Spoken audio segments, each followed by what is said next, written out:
War Eagle War Report family, I'm your host, C Dub. Tonight, we discuss Auburn football's latest recruitment, that is four-star safety Terrence Love. And will Auburn football actually improve in 2022? There are a few people out there that don't quite think so, but you know the fellas are here to weigh in and give you our thoughts. More on that later, but for now, sit back, get your weight up, because tonight we enter the war room. You are now listening to the War Report. Wednesday night War Room. Brought to you by AuburnFootball.com. Ike Jones, B. Will, C. Doe, Mike G. Let's go!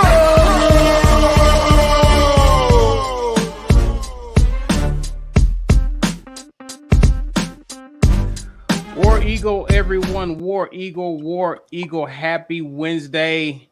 Everyone's here. B. Will joins me. Mike G. Ike Jones. You're watching the latest and greatest Wednesday Night War Room, brought to you by our good friends at AuburnSports.com. Please be sure to head over there for your latest in recruiting and all news regarding Auburn athletics. Shout out to the guys over there, JG Tate. We appreciate you. Also, we appreciate the War Report family for hanging out with us on a Wednesday night. Do us a favor, if you're watching live or on replay, be sure to share this video using hashtag #GetYourWeightUp. Please be sure to help people find our content, help us grow our community. Speaking of growing our community, you need to become a patron. Mike G's here to tell you all about it. Hey, become a patron. We're doing some great things at the War Report. Become a part of our community. We're growing every single week thanks to you guys, especially our Patreon members. Got lots of patron-only content coming at you guys this off-season. So still got a few months left until fall camp starts. Join the Patreon community. Help make your off-season shorter. We're partnered with the Lee County Humane Society to raise money for a good cause. So help us help them. Hashtag save all the puppies. Go to the About section of our YouTube channel. Click donate. 50 cents on every dollar goes to the Lee County Humane Society to help them in their mission to raise money for a good cause. We love the Lee County Humane Society, so help us help them. We're giving away a T-shirt tonight. Ike's got something special going on here. Yeah, I just made that one the other day and threw that in the store. So I was like, hey, let's give it away. I like it. It looked new, so I clicked on it. So this is what we're giving away. So get this T-shirt with a bunch of letters on it. Weagle, War Damn Eagle, kick them in the butt, blick blue. Okay, all right. I like that. Yeah, I like that. Blue. Hashtag get your weight up in the comments to get your hands on this. This is brought to you by GWT2 Energy Consulting Services. Go check them out. If you own a restaurant and you're looking at ways to run more efficiently, GWT2 Energy Consulting Services can help you. They're bringing you guys these giveaways every single live stream. Now, we're going to pull at the 1 hour mark. If you're not here, you can't win, so make sure you stick around. If you don't win, you can just visit our merch store and buy anything that we're giving away. It's another great way to support our content. Also, support us on podcasts. We're on every single podcast platform, giving you guys podcast-only content. So we got a lot of great things going at the War Report. Our growing podcast is one of them. Subscribe, download, leave a review. Let them know that you want more War Report content. Now, I want to shout out the RogueShop.com. Visit RogueShop.com. Use code REPORT. They're running a special 30% off on select items right now. So please go to Rogue Shop. Support our sponsors. This is a great sponsor of the War Report. Our guy, Richard, he's amazing. And he wants to help you feel amazing. And you can do that by buying something from his shop. So RogueShop.com, 10% off if you use code REPORT, but also 30% off on select items in his store right now. Yeah. Thank you, Mike G. Got a post here from Damien. Says, hey, guys, we lost a fellow Tiger today, Jeff Klein. Please be in prayer for his family. He was a teammate of mine, and we both signed in 1998. Rest in heaven, number 9. Yes, our thoughts and prayers are with the Klein family. Know he had been ill, and you hate to see that. So definitely, he's in his family's in our thoughts and prayers. Rest well, sir. For sure. let's get into talking some football news. Spring practice is done, but we ended it on a rather high note because Auburn landed a recent commitment by one Terrence Love. Terrence Love is a 4-star safety from Langston Hughes High School in Fairburn, Georgia. He's 6'3", 200 pounds. He's a top 100. He's a Rivals 100 recruit, ranked 81st in the nation, 8th in the state of Georgia, 5th at his position. Held multiple Auburn offers, but chose Auburn over Bama, Georgia, Florida, Miami, and others. He now joins Braden Joyner, center who committed back in January of this year, bumping Auburn's class up to 26 with just 2 commitments. So the quick weigh in, we mentioned it on Sunday, but want to start with you guys. I'll go with you, B. Our thoughts on our latest commitment. So the secondary being where this commit falls is interesting because Zach Etheridge is our best recruiter. He heads up the secondary. He is our best recruiter on staff. And it's interesting that we're able to get momentum and secure commitment from a recruit that is this high in the rankings with all the turmoil that we just saw over the last few months.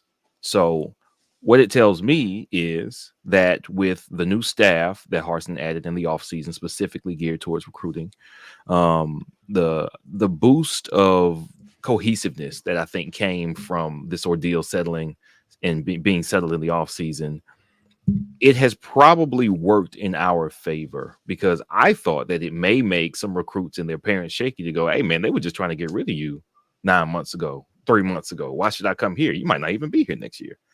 But it gives me some confidence, not only in what the coaching staff can do as recruits, but what the message is and what the confidence is in Brian Harsin now from people that he's going to talk to. Because your parents aren't even going to let you make that commitment. We're like, no, don't do that. Don't do that, man. You don't know. Let's just wait. Why don't you take your trips and see?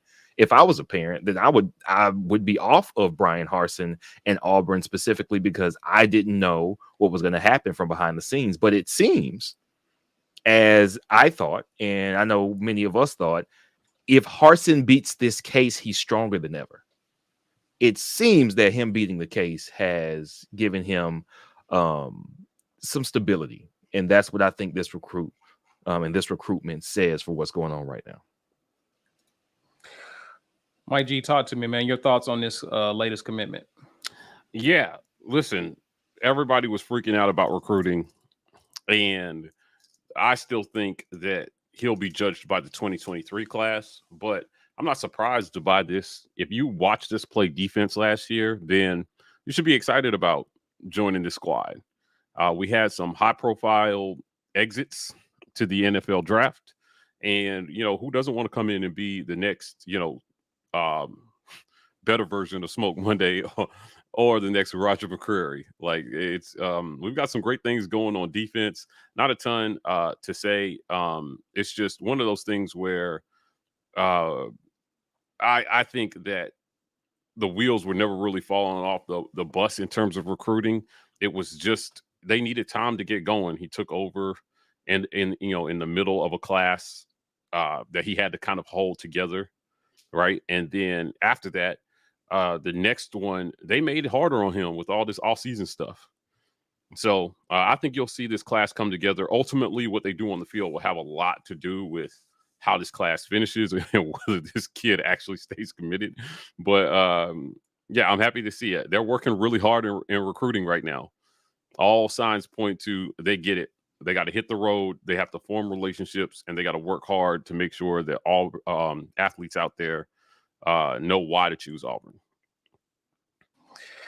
Ike, what are some things that will make this recruiting class a success? I know fans tend to look at rankings, they tend to look at the stars, but what are some things that has to happen for this recruiting class to be considered a success in your opinion? It's really just about roster management, right? Like figuring out where the deficits are. And that's what makes it, this job as coordinating recruiting and figuring out how to manage rosters has become infinitely more difficult in the age of the transfer portal and NIL, because it used to just be you look at your roster and you see eligibility left, and then you determine how many spots that you have to fill, and then you look at the quality of the people who are left in those spots and determine, do I need to go get a 5-star and give him an opportunity to start day one based upon who I have left. That's not the case anymore. You literally have to go quarter to quarter of the year and determine who hasn't left your program, and then go and figure out how to actively fill those spots, because you could have a room full of people. Right now, our tight end room looks crowded. Our defensive backfield room looks crowded. We don't know what that's going to look like before the deadline for the transfer portal is up. So you have to always be recruiting. You have to actively be recruiting the entire year now. And those numbers change and vary. So for me, more to the point of the question is, what does it look like for it to be successful? It's really going to have to just put a pipeline in place to make sure that you're able to backfill in case, or like literally every year becomes a free agency and nobody's spot is safe. We're trying to put the best guy on the field every single season because we don't know when the next person's going to get disgruntled and leave the building. So it really is, for me, we know our quarterback room looks like it's got a lot of kids who could play day one for us. And we've got a freshman coming in who looks like he can be the future.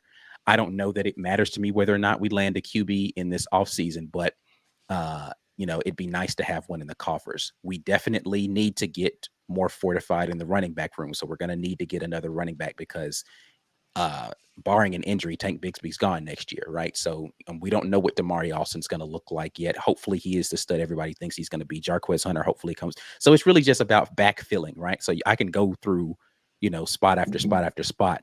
But the success of that, number one, is going to be determined by how people perform on the field this year. Do they take that next step? And if not, do we have a plan for upgrading at that position next season? So it's really hard to project that right now, because again, the transfer portal makes all of this super unpredictable.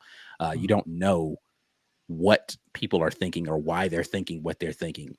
Staff turnover is going to have a lot to do with that, right? Like you fall in love with a position coach and he takes another job. Does that mean that person's out the door, right? So success for me is not going to be about the ranking. It's going to be about solidifying places of need. And hopefully, this staff is definitely looking for that, and finding people that fit your system, regardless of what the star ranking is. Like, do they fit what you're trying to do from a culture and from a scheme standpoint, so that you can go fast with them when it gets to getting them in camp? So we'll see how that pans out. But as Mike said, it's all going to come down to how we perform on the field. You win, and then you start to look more attractive to recruits. So hopefully we start winning in the right ways. How it looks when I look at who Auburn is targeting, kids visiting campus, I'm starting to see a pickup in terms of that, which is a good sign. And there's a lot of talent in the state this year. How many O-linemen? I mean, as many as possible. But how critical is it? I think it goes without saying that it's critical, but just how important is recruiting that position in this 2023 class, Mike G? I think not just as critical as recruiting every other position in this 2023 class, man. Look, they got work to do in recruiting. And I know I just said that the wheels weren't falling off the wagon in recruiting, but perception is definitely going to matter as well too. So we need to get too deep at a lot of positions quick. They're working on it at quarterback. We got work to do at receiver. On the defensive side of the ball, I think we look okay at linebacker. Got a little bit of work to do at line. TBD in the defensive backfield about how deep we are there.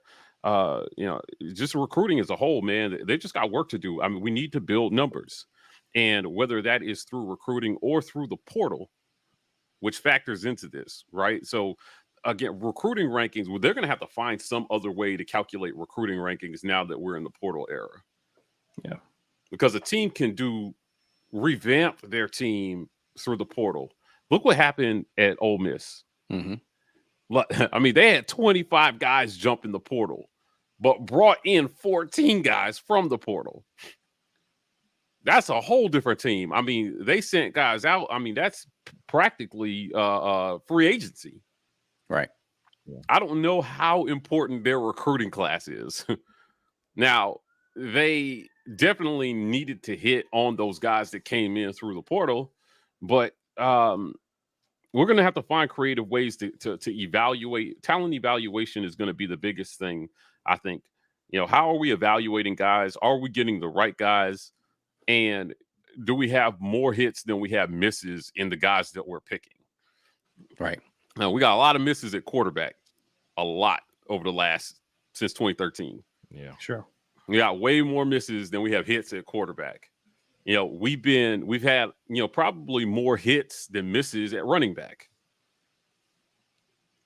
You know, and a lot of probably more misses than hits at receiver. Right. I mean, you see where I'm going with this.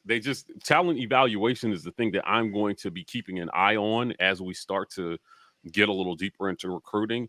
And are the guys that we're bringing in, do they fit? Brian Harsin went out and he brought in 2 quarterbacks through the portal this offseason. One of them dudes needs to pan out. Right. You went and you got Robbie Ashford to hit the trail from Oregon all the way back home.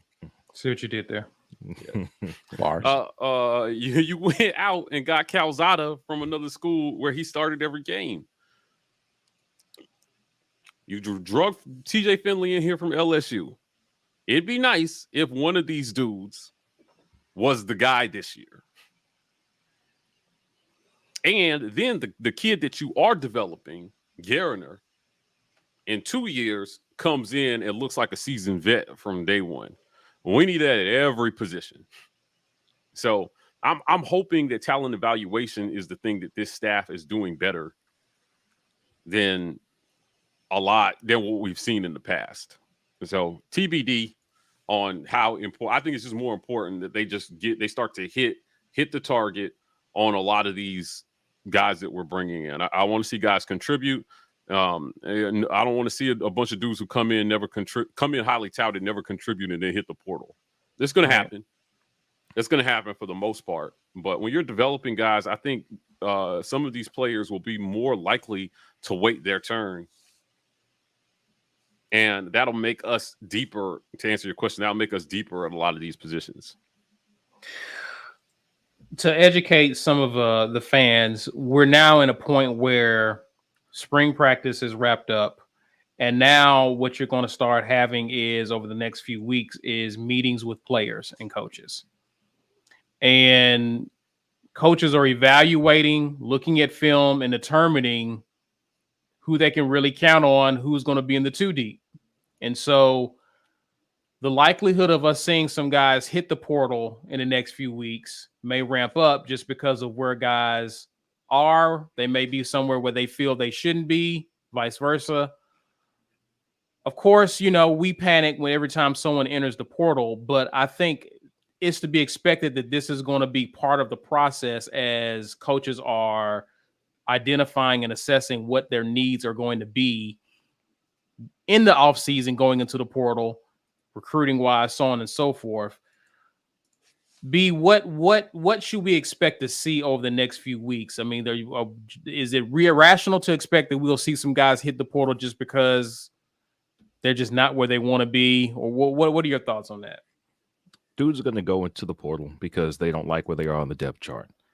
Coaches are going to come to them if they hadn't already started and said, hey, here's what we look like in camp. Here's what we were looking for. Here's what we didn't see from you. Here's what you can work on. Here's why this guy was on the field before you. And they're going to like it because they heard what they wanted to hear. They're going to dislike it and take the challenge and stick around and fight it out, or they're going to dislike it and jump in the portal. And that's going to be the case across every university that has a competitive football team here for the foreseeable future until the point where this transfer schedule kind of changes and adjusts for whatever the football schedule is going to be, because it's still a little hectic right now. But that's what it's always going to be. And what we hope is, it's not that we don't want any guys to leave. I saw today it was talking about how many people we had jump in the transfer portal in the last 6 months. And then it named every defensive lineman that we saw go, because it was talking about JJ Pegues as well. And I'm looking at the names of the defensive linemen that left. And I was like, right. We didn't get major contributions from any of these guys, including JJ Pegues. I think he probably was going to be just as. I don't know if the position that they had him playing here mattered as much as the fact that Mississippi is home and it was in the back of his head, according to the article that was written about him. But we didn't lose a grip of production. I'm not saying they're not talented. A couple guys that haven't even panned out in their short stint wherever they went. Like, they didn't even make it to the next school yet. So there was some weeding out that happened in the last 6 months for us. That was more culture shell shock than probably what was going on the field, or what wasn't going on the field, because some people didn't like that they didn't play. But now what I think we'll see is when people leave now, it's just going to be for football reasons. Well, I don't like that I'm not starting over that guy. I'm out of here. I don't like that I'm on the 3 deep and not the 2 deep. I'm out of here. It's to be expected. What I hope that means is that the very best guy is the guy who the coaches have been rewarding with those snaps, with the first and the second string status. And we are keeping the best guys and aren't losing the really, really talented guys. That's what we can hope. So far, we don't have any evidence that we lost. I want to make sure I say this right. I don't think we lost anybody to the portal that was the best player at their position, for sure, except arguably Kobe Hudson. Yeah. And arguably Kobe Hudson. And that's an argument to be had. But that's it. So I think we don't have any reason to freak out yet. When we start losing some guy who was like, if Tank had jumped, that would have been emergency. Red and blue lights. That would have been a big deal, but he didn't. So I think we're good right now. We got to let him build, man. Let him get his guys. Let him get in here. He's getting it done. And honestly, the transfer portal is helping that happen probably like 2 seasons sooner than it would have if we didn't have a portal. Get those out. Give me some new ones in. We're building this thing up. We're all right. Grab the super chat here by Justin Paul. We appreciate you hanging out with us, man. Even appreciate the super chat. All hey, right. guys, fire question. What's the first syllable of momentum is, and do you know why? Hashtag war black. Because you need more of it. Yeah. Zach sucks. He told that joke on the pod we did yesterday, and I'm just kidding. Zach is awesome, but definitely dad vibes on that one. He's coming up with. I'm disturbed by the frequency of his dad jokes now. Like, I thought it was like a passing thing, but he seems firmly entrenched in this line of thinking lately. He's leaning in to the whole dad joke thing. Gotcha. Yeah, definitely. Listen, man, if you go down the dad joke train, you can't come back off. Coming back. Yeah, because it's like you have to commit. You really do. You have to commit to the dad jokes. Yeah. So I feel you, Zach, man. Do it as often as your heart desires, sir. No. I thought speaking of JJ Pegues, I read a little bit of the article that came out, and I thought it was interesting. You know, it's always interesting to hear what a player says that has left your program, and to get their almost kind of unfiltered opinion. I thought it was interesting what he had to say about, just not being a fit. It looks like he was being a team player last year when he was asked to move to D-line because of Wright being injured and not having enough bodies there in the spring. But I thought it was very interesting, his comments about not really liking the environment or giving it a chance after Malzahn left. Did you guys have any thoughts on that? You know what? I always wonder when kids come here if they love it here, because every time a recruit comes and we talk to them, they get interviewed right after they commit, right? Or even after they had a good visit or a visit. They say, well, man, it really felt like home. I love it here. I love the coaches. I love the people.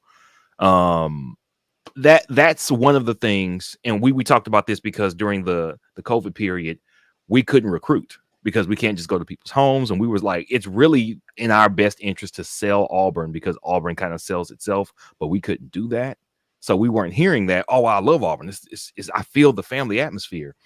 We can get that across to some guys, and for some guys, that is the thing that separates Auburn from other schools. Obviously, that wasn't the case for him, because there are some guys who come here and just love being here, and that's enough for them to stick around, whether they loved what their role was or if they loved how much playing time they were getting or not. Football is more transactional. What are you doing for me? What's my draft stock going to be? How am I looking on tape? What position you got me in? Now, I think I'm better as the nickel than you got me coming in here in different packages. Everything now is more transactional because they can jump. They can leave. They can be, I'm going to get what I want if I go over here. It's okay. I'm going to go over here. JJ Pegues made it sound as if Oxford was in the back of his mind from the minute he left high school.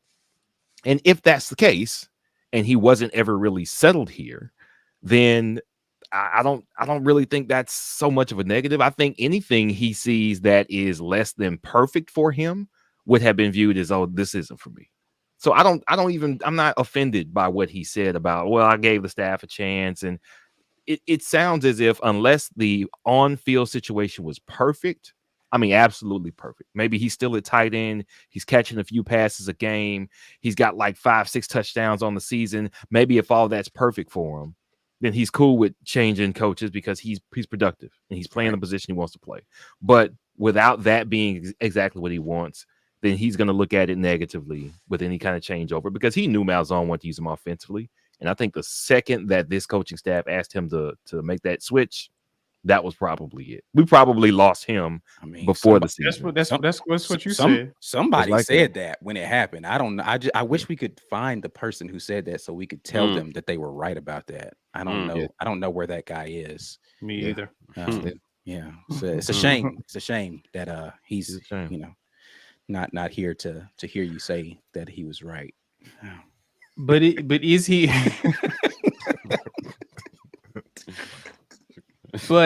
But is he? You worse than Blackerby. Thank you. I'll send y'all to a camp, corner camp. But is he playing D-line at Ole Miss? I have no idea. Who cares what he's doing at Ole Miss? I guess we can check some of their, rival sites and their site and see what he's playing. Who cares what he's? I don't care what he's doing. Yeah. I don't care. No. Yeah. Okay. He's a bum to me now. You're a bum, sir. Get out of here. Now, I still think JJ Pegues is super talented, and I hope he does amazing at whatever he does, except for one game of the season when we play them, and I hope he has a flat tire that day. So cool. Just don't even show up at the game. All right. Okay. But yeah, I don't know what he's doing for them. So to be clear, you don't care? No. Okay. Just want to make sure we understood that. I think we got it now. He's wearing the wrong uniform for me to care. So fair enough. What I do care about is you guys smashing the like button. Please be sure to get our engagement up. Even if you're commenting or not, hit that like button, guys. We greatly appreciate it. We're going to pause to acknowledge the sponsors of the War Report. The War Report's Wednesday Night War Room is brought to you by our generous sponsors. AuburnSports.com. For news and notes on all things Auburn sports, head over to AuburnSports.com. University Ace Hardware, located at 2101 East University Drive in Auburn, Alabama, right across the street from the Auburn Mall and next to the movie theater. For all of your hardware needs, Ace is the place. And our giveaway sponsor, GWT2 Energy. If you want the best in the business at restaurant logistics, check out our friends at GWT2Energy.com. Hey, become a patron member. Join the War Report family. Great way to support our content. $5.99 a month. Help keep us financially viable. We're growing this off season. We're trying to grow as much as possible because once the season gets here, we got a lot of other work to do, focusing on everything that's going on the field. So become a patron. Don't want to miss those film reviews. We got some that'll be hitting this off season, patron only. So we're a partner with the Lee County Humane Society to raise money for a good cause. Help us help them. Hashtag save all the puppies by donating today. Hit the about section of our YouTube channel. Click that donate button. 50 cents on every dollar goes to the Lee County Humane Society to help them in their mission to raise money for a good cause. Now, if you missed it at the top of the broadcast, we're giving away a t-shirt. Hashtag get your weight up in the comments. That's brought to you by GWT2 Energy Consulting Services. That's brought to you by our guy, Walt Taylor, in the comments. He's been sponsoring all these giveaways. If you didn't know what this means here on the screen, it is Weagle, War Damn Eagle, kick him in the butt, big blue. Hey, outside the box. So got to get the whole thing in there. You definitely want this t-shirt. People will definitely know what all those random letters mean as soon They as probably won't, but as soon as they get it, they're gonna be like, "Oh, okay, that's the greatest t-shirt ever." Yeah. So we'll pull at the 1 hour mark. Got to be here to win, so don't go anywhere. Now we're on podcast, every single podcast platform, doing our thing, podcast exclusive content for you guys. So our girl Brandy Mack, betting expert, Auburn memes, Allie Davison, Ike and Brian from time to time. Listen, we got lots of podcast exclusive content. So if you guys want more content, we're doing our thing on podcast. Subscribe, download, leave a review. Let them know that you want more War Rapport. Now, I want to shout out rogueshop.com. This is our guy, Richard. He's got lots of the good feels that you need if life is getting you down. Rogueshop.com will get you up 10% off right now and 30% off on select items right now in his store. The good stuff too. Richard texted me and he wanted me to assure you guys there's 30% off the goodest stuff he's got. The goodest stuff he's got. Stuff. So that's how he said it. So I had to say how he said it. That's great. I'm with it. Well, listen, we're in this lovely time in the off season where there's a lot of opinions flying around. Yeah, a lot of opinions. Interesting opinions. Listen, man. Everybody's entitled to an opinion, even if they're ill-informed and have no basis in reality or fact or logic or any of those things. It's fine. Athlon Sports just released, or last month, they released their spring 2022 power rankings. And our good friends at Athlon Sports always love when they put their rankings out. Yeah, very kind. Auburn is ranked 12th out of 14, only ahead of Missouri and Vandy. So according to them, we're going to finish last in the West. Apparently, there's a guy on Twitter who has Auburn going 1-7 in conference, finishing last, and going about 4-8, which puts us, you guessed it, right ahead of Missouri and Vandy. We know what needs to happen this year for Harsin to be able to retain his job, right? We're going to have to see some improvement. You definitely can't do that. We can't. That's going the wrong direction, right? Yeah, definitely can't do that. Nope. So my question, even beyond, we know what we want to have happen, but looking at it objectively, what we saw in spring, what we have up ahead, will Auburn football improve from 6-7 in 2022? Yes. Start with you, Mike G. Go ahead. Yes. Let give us some hope beyond what people outside of the program are saying. I think a lot of this doom and gloom is about the quarterback, the uncertainty at the quarterback position. I really do. That's fair. Yeah, a lot of the folks and the offensive line. Yeah, true. Run blocking was bad last year. You can't paint that with rose-colored shades. It was just not good. We made our running backs work a lot harder than they should have had to for the talent that they have. Pass blocking was a little above average, but there's still significant growth to be had there. But quarterback play left a lot to be desired at times last year, and there is a feeling that we did not get better. And I think that people have just not seen anything else. We had one dude for 8 years who perennially put out average to terrible quarterbacks. And this is year 2 of the Brian Harsin era. Every quarterback now on this roster, he brought in. Right. And I think in year 2, people will be pleasantly surprised by the production at that position, no matter who wins the job. I feel pretty confident that whether it's Calzada or Robbie or TJ, we're going to see a marked improvement. And if whoever wins the job initially does not perform to snuff, I feel more confident this year going to the backup than I have in years past. So, 1-7 is stupid. Like, if there's a bet, if Brandy Mac, if you're watching, send me the over under on that. Right? Like, can I take that bet? Can I put $1,000 on that right now? Auburn's not going 1-7 in the SEC next year. Right? I mean, that's just, and the media is right about like -3% of the time anyway. The guy who made that prediction, I don't even know if he qualifies as media. 12th in the SEC. That's, again, such a ridiculously flagrant insult to the talent level that we have on this team and the players that we have on defense. Defense alone, we're good for 5 wins. And we may have improved on defense, even in spite of losing McCreary and Zacoby McClain. Dylan Brooks showed promise during A-Day. I know it. I mean, highly touted kid. It's just people are uncertain about what they haven't seen. For sure. So because they have not seen a lot of this, I get the uncertainty. But I'll tell you what, the 1-7 is not happening.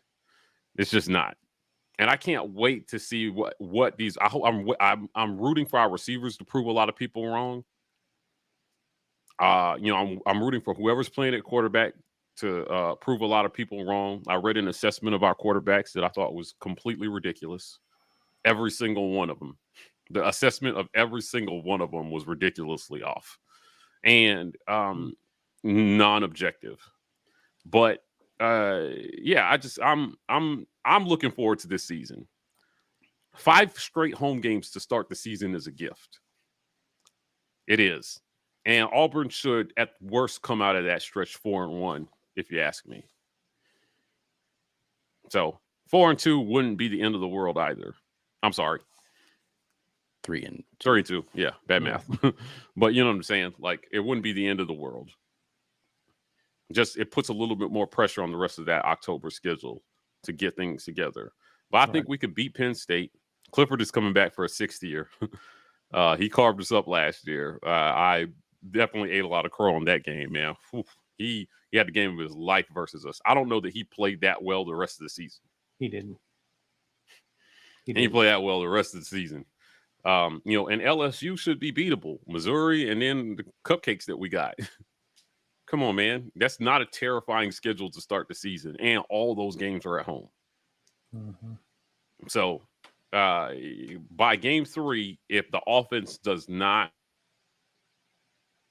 specifically a quarterback, I expect to see some changes going into or during Penn State. We cannot let the wheels fall off the wagon waiting on guys to get it this year. Harsin can't afford that. So I'm excited. I'm excited to see what all these guys can do, or at least the ones that get a shot. Does a lot of this have to do with the way Auburn ended its season last year? People are just completely down on what they would look like? It has to do with 2 things fundamentally. The way that the season ended last year leaves people feeling like, you've got talent that has gone out. We finished on a sour note. And then the second thing is what Mike was saying, which is the uncertainty of where we will be talent-wise or productivity-wise, the quarterback position. I don't know that there's anything else. Like if I tried to weave another logical argument in with that, there's nothing else that I think I can pull out that would make any sense. Because listen, I understand what the record was, and this isn't the woulda, shoulda, coulda game is very difficult. But when you're trying to project forward, you have to be able to say, was it as bad as it looked? And this is the thing. And please forgive me as I go back for a second to talk about the previous coach while I make this argument for the current coach. This is the thing that I was always saying about the previous coach, which is, yes, we won games, but how we won those games did not instill any confidence in me in our team's competence to be dominant at any point in the near future. Right. It was always barely winning and fluky and all this kind of stuff. So it never made me feel like, oh man, Auburn is almost there. So regardless of what the record was at the end of the season, it always felt like we were dangling on the edge of being much worse than what our record looked like, right? And so that didn't instill confidence in me. Conversely, we didn't have a great record last year, but we showed signs within games of competence. Now, we showed plenty of signs of incompetence within games. So again, that's why I'm like, I don't know how you automatically go to the opposite, to the negative side of that spectrum based on what? Like, if players retained in the same system have the opportunity to improve in that system, you would expect incremental improvements as well in their play on the field, and therefore a different result within the game. We didn't have so much turnover at so many critical positions where I'm like, there's no way we're going to be better defensively, right? Like, I understand that Zacoby McClain and Roger McCrary, huge hits to actual playing time and experience. But again, that was their first year in that system too. Everybody else who's returning on that defense for the most part played in this system last year. So I expect improvement from those playing in this system in year two. The same thing goes for literally everyone on the offense, is that all of them are returning. So I expect improvement from them within the system. So if you get incremental improvements across the board from multiple players within the system, you can expect to see incremental benefits of that on the field. Now, that's not saying that no other teams are going to get better as well. I'm saying that I'm looking at what we have on our team and the talent that we have and the potential that they have. And I'm saying, wow, you guys really just have no faith whatsoever in players' ability to get better year over year. To improve, yeah. But some of these same people told me that Bo Nix was going to be a Heisman caliber quarterback in year three because it was going to be year three and he's going to be. I don't get how we're tying our logics together. Either you can improve year over year or you can't. Either it can happen or it can't. And it's more likely that you improve year over year when the system is retained, when the coaching staff is retained. Mm-hmm. The only people you lost in this coaching staff were the coordinators, and everybody swore to me that both of them were the worst coordinator hires ever. So they're gone. So we should be better just by getting rid of them, right? Like, I don't understand where the logic follows. Again, I'm not predicting a national championship next year. I'm just saying 1-7 in the SEC is ludicrous. It's ludicrous. Right. I'm sorry. It's a silly proposition to have me think that that's where we're going to land. If we land there, color me as shocked as I possibly can. We're going to have a new coach in 2023 if we land there. Zero way Harsin survives that. I just don't see that. Again, a coach takes on, or excuse me, a team typically takes on the mentality of their coach. And Coach Brian Harsin doesn't strike me as 1-7 is going to be acceptable. So the team won't allow that to be acceptable. So I expect them to pull out more wins than that. Just plain and simple. It's just not going to be a thing. And, you know, we talked to Chief of Staff, and he said what we achieved with less than 50% of the team bought in. Right. You won 6 games with less than half of the team bought into what this coaching staff wants to do. Right. The idea is that more people have bought in. Yeah, and you know what? When we talk to the players, the vibe is completely different. Yeah. When you talk to the players that we have talked to have told us, this is way different than what we had last year in the weight room, in the locker room, and in practice. On the field, off the field. There's a different feeling. There's a different vibe around this team. And when I hear them say it enthusiastically, and you can look into their eyes and see the hope and the excitement that they have, and I know they're supposed to feel that way, but it just comes off super genuine to me. I just think that I don't know, man, if that makes me a sunshine pumper for just believing that we're not going to go 1-7. Right. Then fine. I mean, this I'll is probably take that sunshine all day. Yeah, this is a 4-4 SEC team, I think, right now.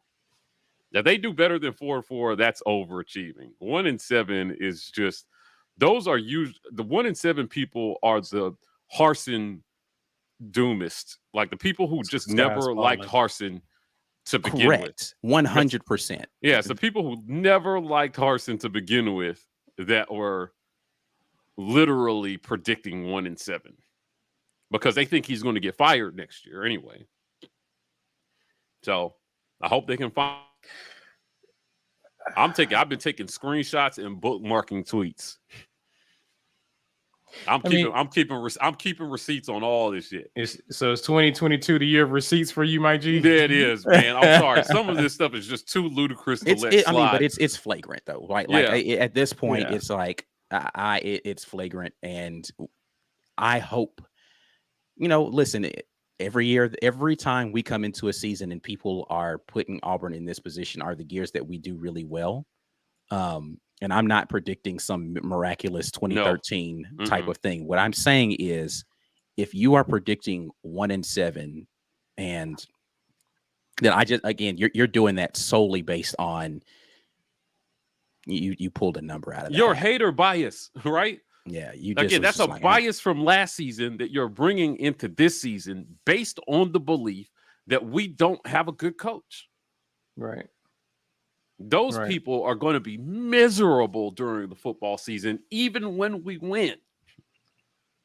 After every game, it's going to be waiting for the wheels to fall off the wagon every single game. Yeah, they're not going to even be able to enjoy our success because they've invested so much energy into the predicted downfall. Yeah, right. Rather than just letting go of your ego and admitting that it was never as bad as you thought it was going to be. Now, so let's say Harsin goes 8-5 next year. That's an improvement. That's 2-game improvement. 8-5. Let's or 9-3 and wins a bowl game. Right, or 9-4, or whatever. I don't know. Whatever math adds up to us winning 8 games in a bowl game. Those people will still find a reason to say we got lucky, we're not headed the right direction. But the slow build is what I'm counting on here for Brian Harsin. Right. The schedule sets up nice for him, man. If he can't get it done, listen, he can't get it done. I just don't see what factual basis people have for saying that we're going to be worse than a 6-win team this year.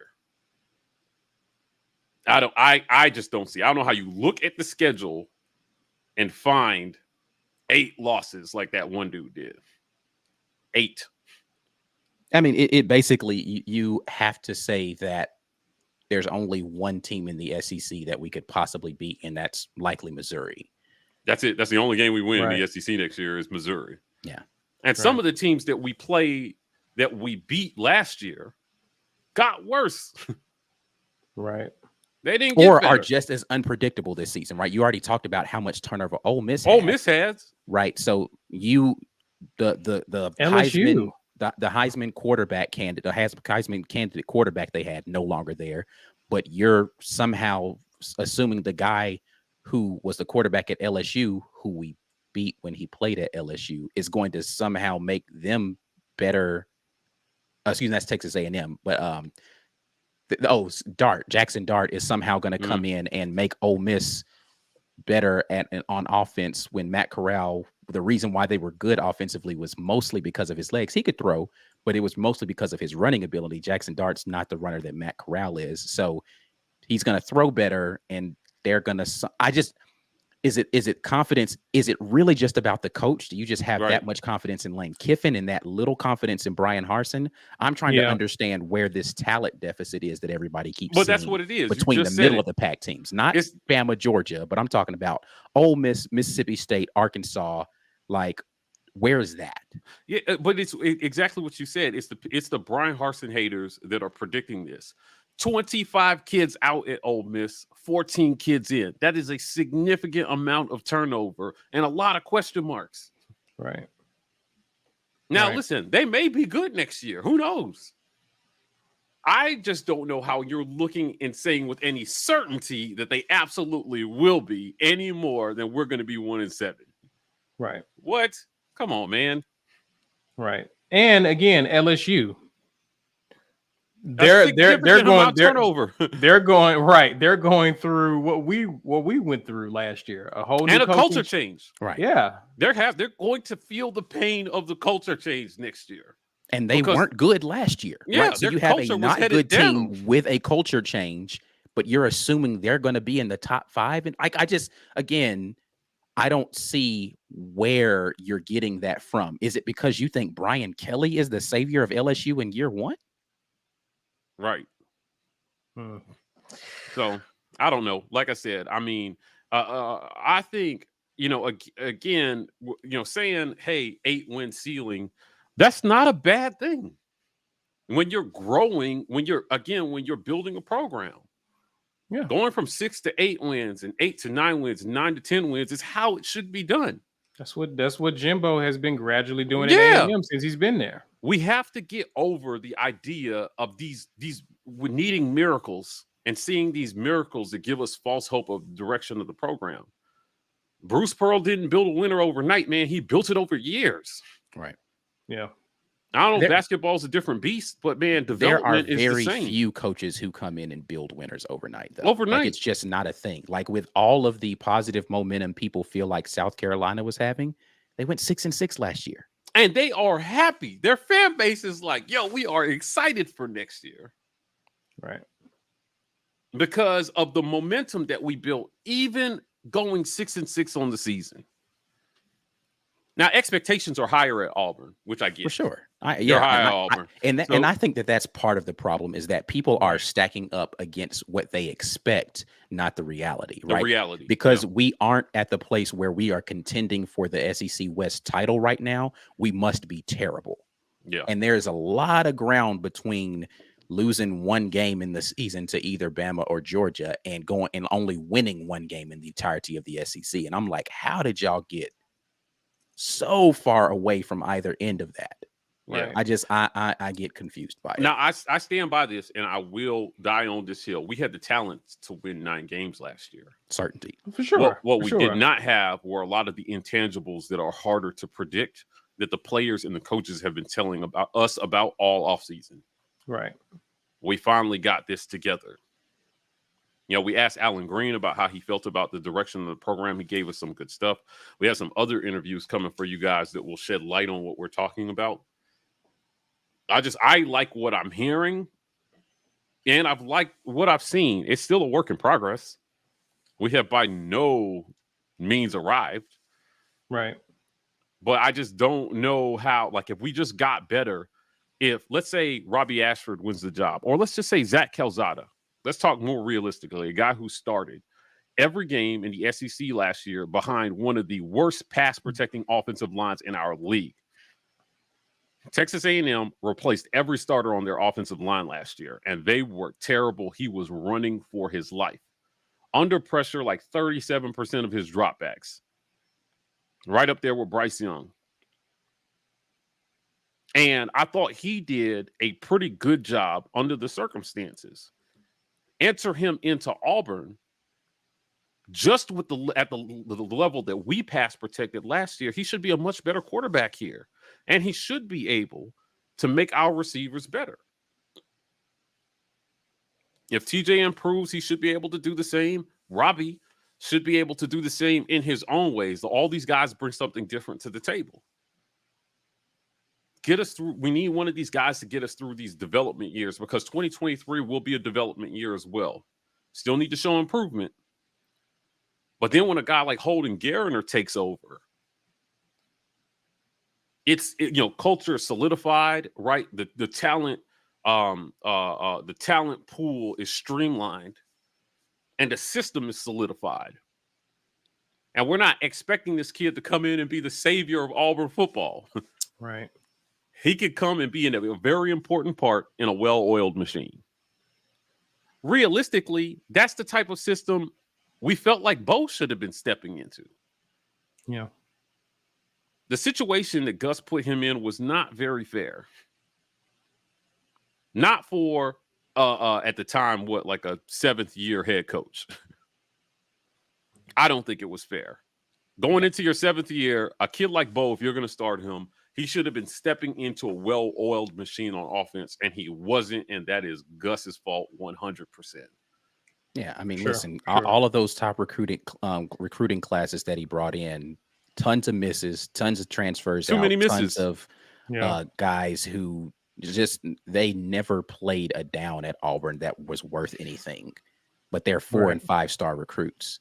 I just don't understand how people are, and this is why I don't fall in love with recruiting rankings. Like that doesn't matter to me at the time. It's great to have the talent in the room. Can you keep them in the room and can you make them productive? Right. That's what matters the most. Yeah, they only matter if you're pulling in the most. Like if you're doing what Texas A&M did, like some of them 5 stars that they brought in will bust out. Nobody's gonna care because enough of those kids will pan out. Right. That you're not gonna field the few that actually bust. Right. Right. That's Texas A&M situation right now. They're really high on the freshmen that they brought in at quarterback. Plus, they got Haynes King, who actually won the job last year. And then the kid from LSU transferred. Yeah, competing with Max Johnson. There's a lot of, you got starts competing with starts, and then a freshman in the waiting with an all-time great recruiting class. Yeah. If I were the freshman, I'd be cool chilling this season. With the class that they brought in. And me and my boys, my 2022 cats, we're taking over the league next year. That's how I'd feel. That's how I think we should feel. That's how I hope. That's where I hope Brian Harsin has Auburn football in 2024. Right. That's the way I think they're selling that with guys like Damari Alston, coming in and trying to sell it to, the recruits around him. And it's like, hey man, we're building something here. Like, don't worry about what you saw last year. Just know what we got in the tuck is something special, right? Like get on board now before everybody else does, right? Because you want to be able to get in now and learn the system so that next year when we step into it and we're the guys, we're coming out there doing something nobody expected. Exactly. For sure. Well, guys, you let us know your thoughts in the comments below, guys. How do you see Auburn improving? What does Auburn need to do for you to consider them improving? Please let us know, guys. We greatly appreciate it. Before we get to the giveaway, I'm going to run through a few comments. Thomas Jones says, too deep depth chart after the spring game. I guess that's in reference to what we were saying after spring with the meetings. Well, he wants us to put one together to see if we can put a too deep depth. So here's the thing why I'm hesitant to do that right now, because the transfer portal hasn't happened yet, right? So I want to see what shakes out from all of that stuff. And there's just guys we haven't seen do anything yet, right? Like Zach Calzada hasn't even taken a meaningful snap in practice yet outside of just throwing. So I'm hesitant to put anything out there that I know is going to change. But if this is, Thomas, I don't know if you were with us last year, as we get closer to the season, we do position group breakdowns. Now, what we didn't do last year was give projections on who we thought were going to be starters in those position groups, but maybe we'll do that this year as we are trying to, devote more time to doing this stuff for the War Report. We'll have more time to be able to do something like that. So just stay tuned with us. I promise you we'll get into stuff like that as the fall camp starts. So I appreciate the super sticker from you, Thomas. Got one here from Brian Hancher. He says, I like the 1-7 prediction, makes good bulletin board material. Intangibles. They should be making 1-7 t-shirts. The team should. Wear it on your chest, man, and just remind yourself what people think of what you're going to accomplish this year. So you guys have heard the story of the Cleveland Cavaliers series with Michael Jordan leading up to the shot that ultimately ended that series. Have you guys heard this story about what Michael Jordan did? So it was the before Game 5, because it was a 5-game series.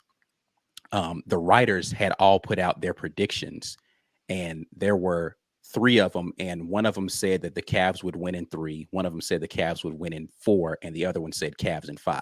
And he walked up before Game 5 to those three writers said, "We took care of you already. Took care of you already. We're taking care of you tonight." And he pointed at all of them. He was using that as motivation of like, all of y'all said we would lose this series before tonight's game. And I'm about to prove the last one of you guys wrong tonight. Before the game started, he goes out there that game and hits the game-winning shot afterwards. You got to have that mentality that says, all right, cool, got you. 1-7. I'm put it on my locker, do whatever I got to do. And as soon as I win the second game of the season, I need to find my new motivation to go win more. Right. Yeah. Right. The Auburn basketball team, I think, embraced the fact that people thought that they were going to finish 5th in the SEC last season. They were like, well, that was wrong. Like the barrage of them coming back and saying, hey, this looks really stupid right now, doesn't it? After you win the regular season title, they used it as motivation going into the season to say, all right, got you. 5th in the SEC. Cool. We'll see where that shakes out at the end. And so the football team needs to just embrace the fact that, all right, 1-7. I hear you. I bet you that won't be the actual outcome. Yeah. So Sure. you gotta adopt it, man. You gotta just embrace it and let it be a thing that motivates you to go out there and prove them wrong. Keeps you with an edge. Keeps you with an edge for sure. Locked On wants to know who was talking about dad jokes. You. Get out of here, you troll. Let's block Locked On. Time out for 5 minutes. Time out. All right, let's go ahead and get to this giveaway. For those of you who don't know, we're giving away this new t-shirt, guys. It says Weagle, Weagle, War Damn Eagle, kick him in the butt, Big Blue. Hey. All right. Hey. Hashtag get your weight up if you want to enter to win. Ike, how are we looking, sir? 65. It's not great, but you know what? I told you I'm not a fan of waiting no more. Y'all know what the deal is by now. If you have to figure out whether or not you want to enter the drawing, then somebody else is getting your shirt because I'm hitting the button. We will redraw if you are not currently here. Hashtag get your weight up in the comments if you were late, because maybe the person's not here and we have to reach. Oh, that's our guy JC, ain't it? Yeah. James Coleman. I just saw him comment just a minute ago, so I know he's here. JC, where you at, Mike? Where are you, good sir? Let us know. Y'all be looking out for him as well. But if you didn't win that, of course, you can just go buy it. It's up in the store now, I think. I think I made it live. I don't know. Sometimes I make stuff and then I forget to make it live in the store because I just randomly get an idea and put it on a shirt. And anyway, but yeah. Bam. He said, give it to Lawrence. Look at this. Look at this guy. Everybody says that, but man, let me tell you something. Lawrence is the new Corey. Right. And it's not as sweet as if it's given to you rather than you just winning it.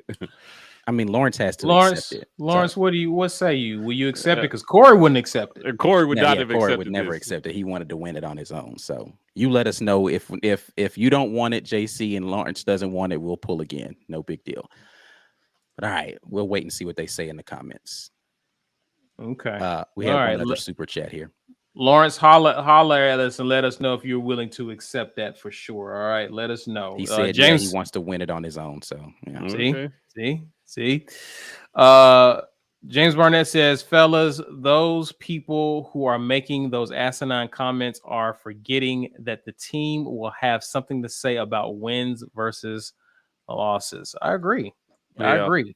It's hard for it's hard for me to accept a lot of these comments because we're hearing from the players about all the hard work that they're putting in to be better. Right. And so when you hear it directly from them, it's hard to go out and say, I think this player is going to be terrible and this is going to be that. And, again, you can call that a sunshine pump if you want to. But hearing how their mindset is better and how things are better and hearing from them why they think they're going to be better as players and as a team makes me optimistic. That's what we try to share with people. So, and that's all of them, man. That's a lot of Luke, that's Robbie, that's TJ, that's a lot of the players that we've talked to, man. They all feel like it's different. And until they go out on the field and show me otherwise, because this year's team is not last year's team. There are too many different pieces. Right. Too many different pieces. And that's the thing that I don't understand is like, why do you expect the same or worse results when people? So let's just, I don't want to spend. We've talked ad nauseum about the quarterback situation. But I don't want to spend too much time on this, right? But again, why don't you expect with an entire fall ahead of him for TJ Finley to play better when it comes to game time in the fall? If you don't feel like TJ Finley is going to be any better, why don't you trust that Brian Harsin is going to put the right quarterback in there to play better in the fall? Why don't you expect the offensive line to improve at all? I know that we didn't get any additional talent, but are you saying these are people who are incapable of playing any better than they did last year, regardless of having additional experience and more time in the weight room? They're incapable of getting any better. So we've reached their talent ceiling last year. That was it. They don't improve anymore. Right. Why are you expecting wide receivers that are in this room to not play better next season? They have reached their talent ceiling. There is no capacity for them to get better. We saw Shedrick Jackson get better within the season last year, but he had to have capped out already. There's no way he improves at all. Right. And nobody else in that room is going to get any better. So based upon everything I saw last year, we're doomed. I just don't understand that. Again, I didn't say we're going to win a national title next year. I'm just not understanding we're terrible and we have no talent crowd. I just don't get that at all. Yeah. And you look at what other schools have done in year two, just in recent years, right? You saw what Ole Miss did in year two. You saw what Arkansas did in year two. And they showed glimpses at time in year one under their new coaches. But if we're to believe that teams get better in year two under a head coach, how does Auburn get bad? Just go from bad to how did it just fall off the cliff in year two with Harsin? It just doesn't make logical sense that a team that has shown improvement, even though it didn't necessarily reflect in wins and losses down the stretch of the season, how does that team not get better in year two? Right. JC says he'll take the shirt, so right, you already know what to do, yeah, JC. Yeah, man, that's between you and Lawrence. Well, Lawrence said he didn't want Lawrence it. Lawrence said he wants to win it. He wants to win it. Okay, all right. Yeah, so Lawrence. So yeah, this is what I'm saying, Lawrence. I was personally like, yo, why? I ain't gonna lie. I don't understand why Shedrick is starting this season. And he didn't do anything early in the season to make me think any differently. By the end of the year, I felt much differently than I did about Shedrick Jackson at the beginning of last season. And going into next season, I've already said I think he takes a monumental leap and he becomes a valuable piece of this wide receiving corps. Yeah, but again, to my point, if you ask the players, we interviewed two quarterbacks, they both noted Shedrick as a standout. Right. So I'm inclined to believe them. I am really inclined to believe them. Luke, everybody talked about him. Right. And I don't know that should necessarily be a shock. But it was enough to change my mind because I was where Ike was at. I was like, I don't know. Then you talk to these guys and you see how they talk about his improvement and all the hard work he's putting in. And who am I to argue with that? Right.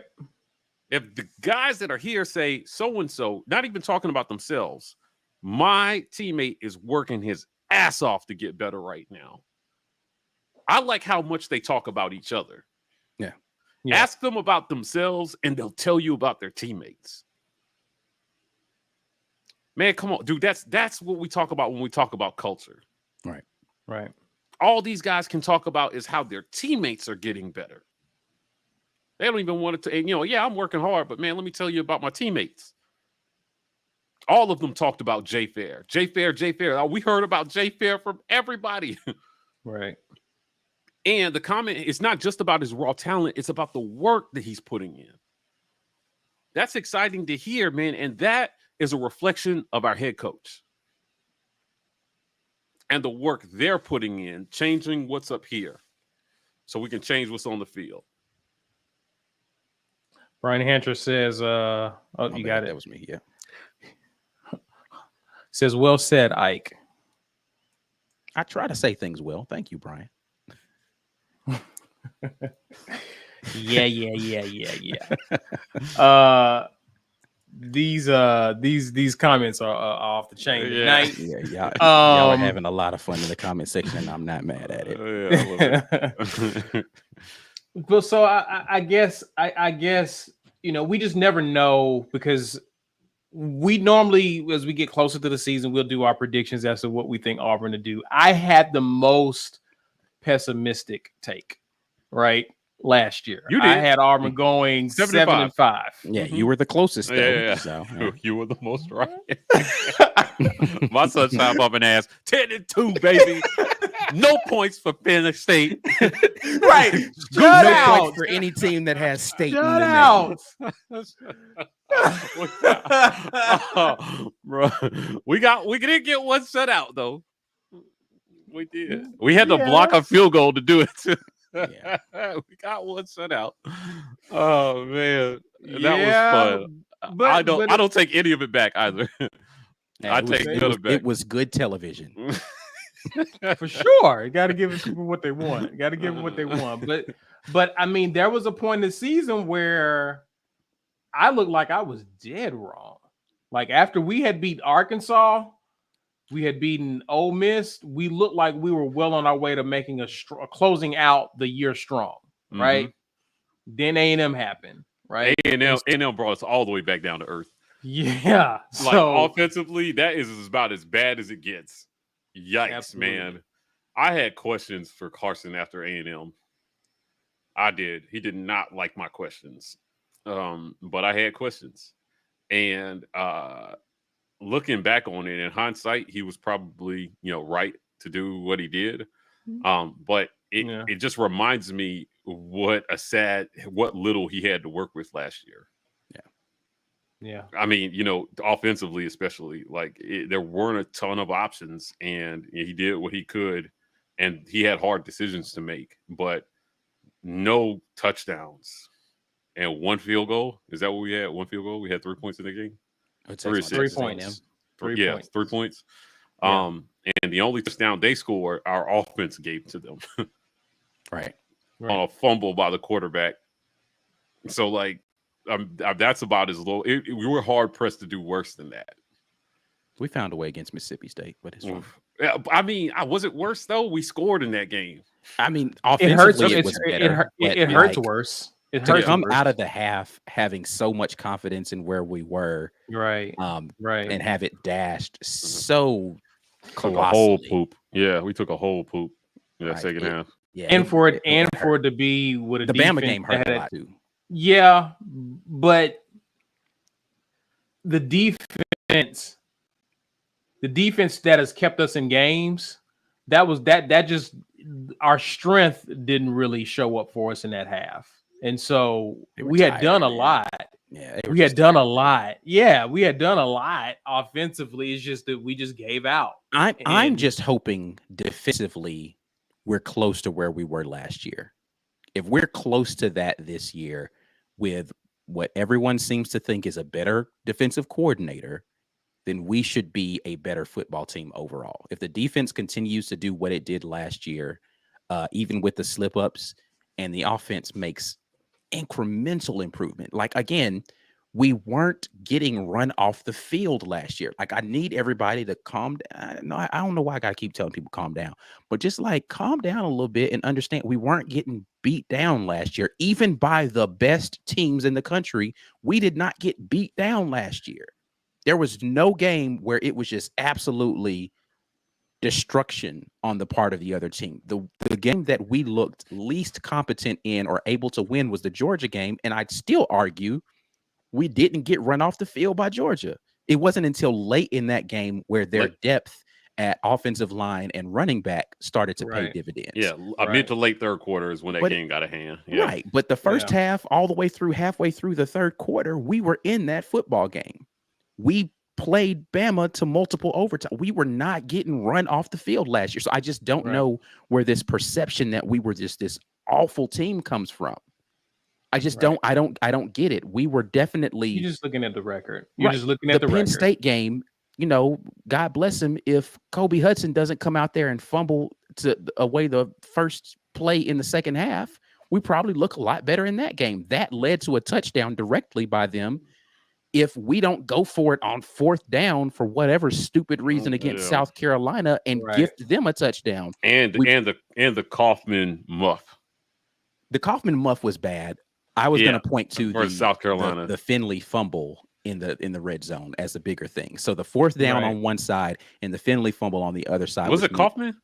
Somebody didn't get away from the ball. Well, no, it was, the game would have been over. It wasn't Kaufman. It was D-Rob. D-Rob didn't wave Pritchett off. So Pritchett ended up. So, but again, those things don't. And again, I don't want to get into woulda, coulda, shoulda too much. I'm just trying to give perspective to people too. We were a lot closer than people are making it out to be, but all they're seeing is the record. And I get it. You have to close football games. So that is an aspect of it. But my thought process here is a team with more experience in this system and a coaching staff that knows their players a little bit more with more buy-in closes those games better. Right. Is that crazy to think? Yeah. Culture. Right. I mean, again, that's discipline that comes with better culture. Right. And they're spending all off season. So I'll be really disappointed if we see those same types of mistakes this year. Right. Really disappointed if we see those same types of mistakes this year. So Brian Harsin is taking over play calling, and that cannot be understated it will be a huge, huge factor in how the season goes. Agreed. That will have a defining effect on how the season turns out. He is taking over play. He's taking his destiny into his own hands with play calling. And he's asking the people around him to help him come up with, a system and a game plan that he can use to be successful. And that should be pretty fun to watch. I keep going back to this, man, but 5 straight home games to figure out who you are as a football team. Right. Before you got to go on the road, to Georgia. You take that beat down. And then, you move on. I think it's Arkansas after that. Arkansas, Ole Miss, Mississippi State. 3 winnable games. Right. Don't let Will Rogers carve you up. He's coming back, right? Is he back? Yes. Yeah. Okay, yes. Right. Yeah, don't let him carve you up. Mr. 80% passing. And, just, I don't know, man. I see a workable schedule. Get momentum early and then figure out how to hold on for dear life. Yeah. Near the end. Yeah, I mean, listen, if we start off this season like we did last season, we'll finish better this season, in my opinion. That's all I'm saying. I agree. That's all I'm saying. And of course, too, staying healthy, right? We had some key injuries down the stretch that hurt us as well. So staying healthy, starting off strong with the buy-in we have, I expect improvement. Yes, Auburn will be better, easily better than 1-7, but I actually think Auburn improves upon last year's record. Gene Collins says, what do you think the board and boosters' expectations are this year? You know what? At this point, I don't know that their expectations matter. If he is better than he was last season, their hands are probably tied. So at this point, you kind of played your trump card a little too early, and now you run out. You don't have no more cards to play. Like now you've basically done the rope-a-dope situation where you came out early, you threw all of your punches, and Harsin is just sitting here like Ali on the ropes, like, are you done? And now it's up to him to finish it off. Like, I don't know. Do you have a move left now? What is your move? Harsin has all the cards now. Right. Harsin can get himself fired or get himself an extension this year. Like, it's really up to Harsin. Not an extension, but he gets another year. He gets another year. Yeah, for sure. By extension, I mean another year. Yeah, for sure. We extend you to grace a coaching here one more year. That's the new extension at all. Right? Yeah, right. But no, like he definitely controls that, and so it's up to him. I think this is an important spring. I mean, this is important summer, fall. He has to find a quarterback. Guys, there is nothing more special than a Tennessee fan in here trolling us for being Auburn fans. First of all, Pro Wrestling Guru, welcome. Yeah, I mean, welcome. You're welcome back. It's a anytime. terrible take because you're like your in-state rival. Do you have an in-state rival Yeah, at Tennessee? after Happy Meal. Yeah, Gate. their in-state rival is Tennessee because they beat themselves for the past several years. right. After Happy Meal Gate, y'all should just be quiet for a few years, right? Like, come on, man. Have you cleaned up all the mustard bottles? Is all I want. How does it feel to get punished for something that literally became legal the next year? Tennessee at home right now, like we were ahead of our time. Trailblazers. I'm dying. We knew this NIL thing was coming. We tried to get ahead of it with these. If I'm not meals. mistaken, the in-state rival they're talking about is their biggest rival, who they've not beaten since. When is the last time y'all beat Bama? Okay, once you figure that out, then come back and say something. Yeah. When was the last time they beat Georgia? They're more with us than he know. I don't know. This dude, man, I'm sure he's a nice guy. I'm sure he probably is. But if you want to start joking, I could joke back. Yeah, like, bro, we in the same boat. Just grab a paddle and help us row. To December. So, although I will say I do like what Hendon Hooker showed us last season. Yeah, I think they found their quarterback for their sure. Their coach Heupel is going to be taking their offense in the right direction. 100%. Yeah, they've got the right trigger man doing all the things. I just hope that they can stop somebody on defense every now and then. Yeah, definitely. Right. I was impressed with Hendon Hooker versus Alabama. Actually, I thought he had a fairly good game. And he kept them in it for a while. They were just outmatched from a talent perspective, but it's good to see. Listen, the SEC is better, man, when Tennessee is actually competing, and some of the schools that have kind of been sitting in the middle are better. I think the SEC was a little top heavy last year. This year it'll be good to see some of us get back into the race here going into November. So. The East man has just been Georgia, Florida, and everybody else for a long time. And Florida, I know, right? I mean, 2 years ago they were in there. It's been Georgia and everybody else. Kentucky's the only other team that's looked. Tennessee looked better last year. Let me not just throw them completely under the bus. They got better as the year went on. They looked a little rocky at first. No pun intended. Yeah, complete pun intended. But J.D. Davidson is declaring for the draft. Is this real? Yes. I'm so happy. What? Why? Why are you happy? He should come back. He's not good. I'm so happy. What? That's funny. Austin Berryhill says we ain't UCF. No way. We're going 1-7. Is this the ghost of Big Cat past here? I was on a Georgia Twitter space last night with our guy Paul from UGA Rivals. And we had a good time just talking about expectations, spring games, everybody's spring games this season. And, the question that they had for me a lot was, what's a realistic outlook on Auburn this season? Mm-hmm. And there's a wide range of takes. I don't think we'll be worse, but I could see a scenario where we might get worse if worst case scenario happens with injuries and things of that nature. Right. Yeah. But I'm not predicting that. So I'm not predicting that we're going to be worse. There are more scenarios where we get better than there are where we get worse. Brian Harsin has been coaching football a long time. I think he'll find his groove a little bit. I'm hopeful that he will, but I'm happy with the work that they put in, and I'm also happy with the introspection that has happened within this administration, within this football staff, about what they need to do better as well too. Right. There's nothing makes me more hopeful for guys to improve than hearing them admit where they need to improve. Right. That makes me hopeful. So when people ask us, say, why I'm not just trashing TJ and throwing him under the bus, it's because we talked to him. Hey man, what are you working on for next season? He said consistency and leadership. So you're talking about a kid who's at least aware. I have to be more consistent. He understands the importance of being more consistent. Right. So I cannot believe he's not out there working his ass off to be more consistent. Whether that comes to fruition or not is what everybody is debating on. Whether it can come to fruition. And you know what?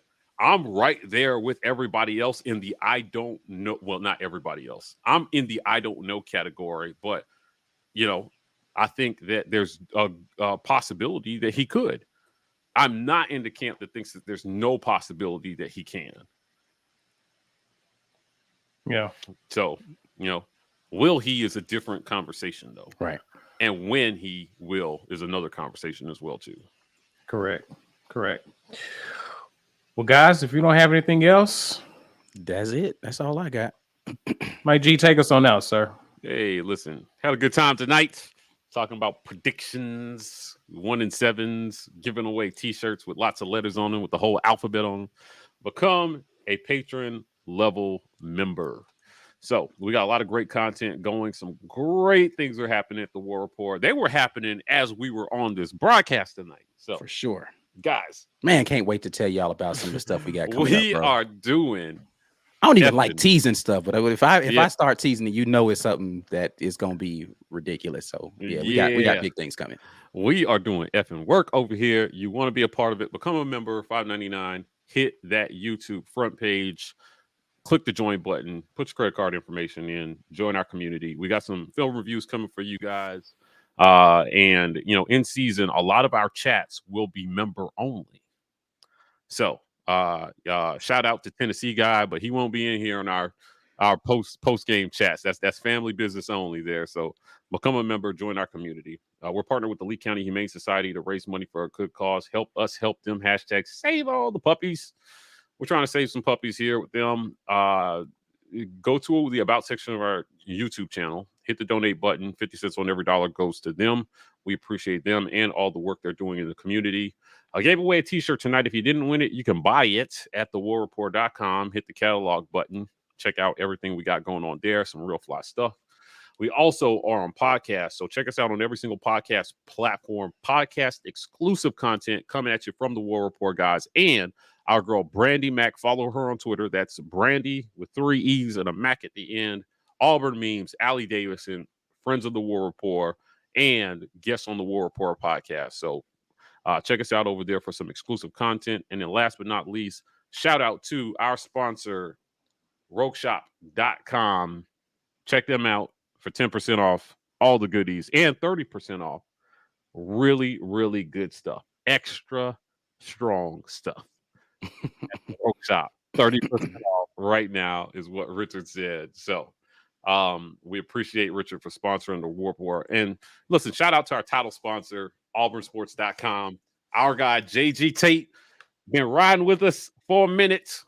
The Commodore. Go to auburnsports.com, sign up, join the bunker, get mad at people.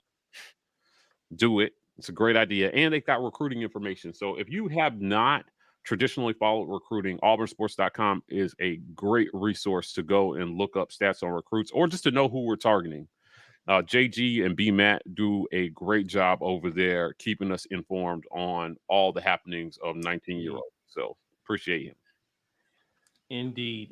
We appreciate you guys hanging out with us. You know what to do, man, before you get out of here. Share this video on social media. Use hashtag #GetYourWeight_up.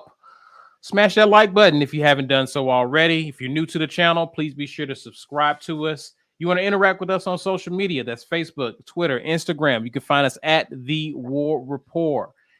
And if you're out there on TikTok, we're at TW Report. That's it for now, guys, but we definitely will see you later this weekend. Guys, have an amazing rest of your week. And as always, War Eagle. War Eagle. War Eagle.